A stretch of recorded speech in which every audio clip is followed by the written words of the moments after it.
का यार ई कहाँ रोज सज धज के जातिया हो, बुझाता कि कोनो ओझा गुनी से झाड़ फुकवाओ करत या का दोनी। अरे जा जा जाके तनी तू ही पूछ ल। का हो हई हईसन सौदा बना के कहाँ जाता रू? अरे मुझौसा सुबह सुबह का टोक देले रे, हम कहीं जाता नहीं उसे तोरा का करे के बा? हाँ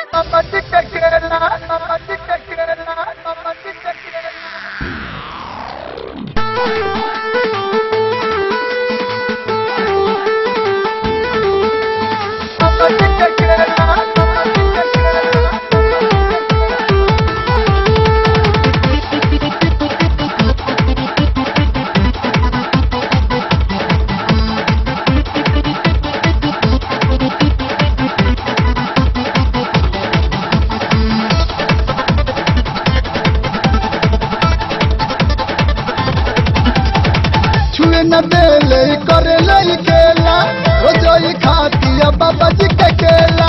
चुने न देले करे ले केला रोजई खातिया बाबा जी के केला। मित्र बोले ले तब उनका के मुआ बतिया हो, ओ जब बाबा से तब जब बाबा से रोज झरवावतिया हो।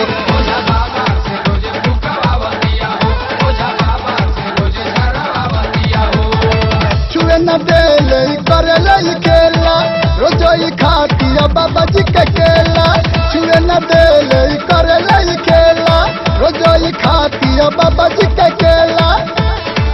मित्र बोले ले तब उनका के मुआ बतिया हो, ओ जब बाबा से तब जब बाबा से रोज झरवावतिया हो।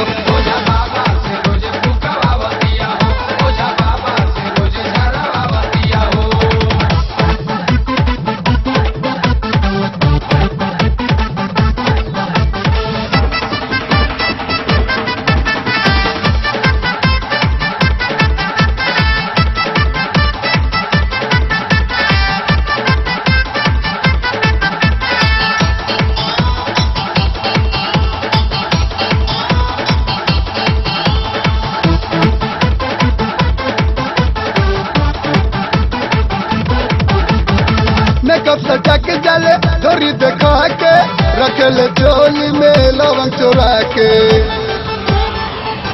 देखना मेकअप सजा के जले डोरी देखा के रखले चोली में लवंग चुरा के। तो अच्छा लहंगा उठा के मरवावतिया हो, ओ जब बाबा से तो जब बाबा से रोज ठुकवावतिया हो।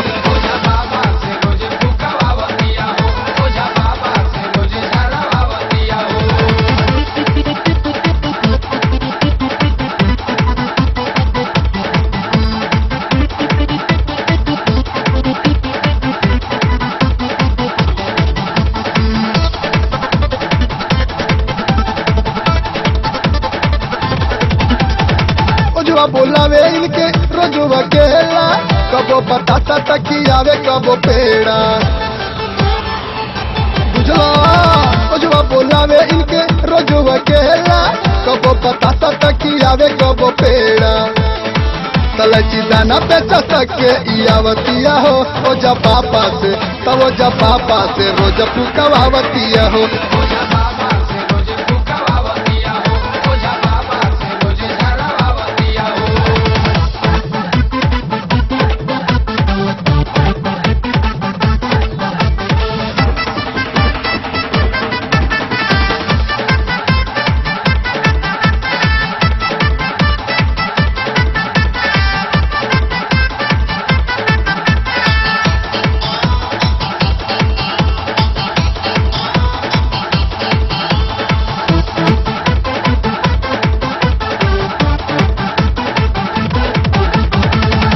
जी दिले अपना हीटर के शॉट हो, नंदू से कोई ले लिया के शॉट कोट हो। अपू जी दिले अपना हीटर के शॉट हो, नंदू से कोई ले लिया के शॉट कोट हो। तो साबिर के चुंबक से सटावतिया हो, ओ जब बाबा से तो जब बाबा से रोज झरवावतिया हो।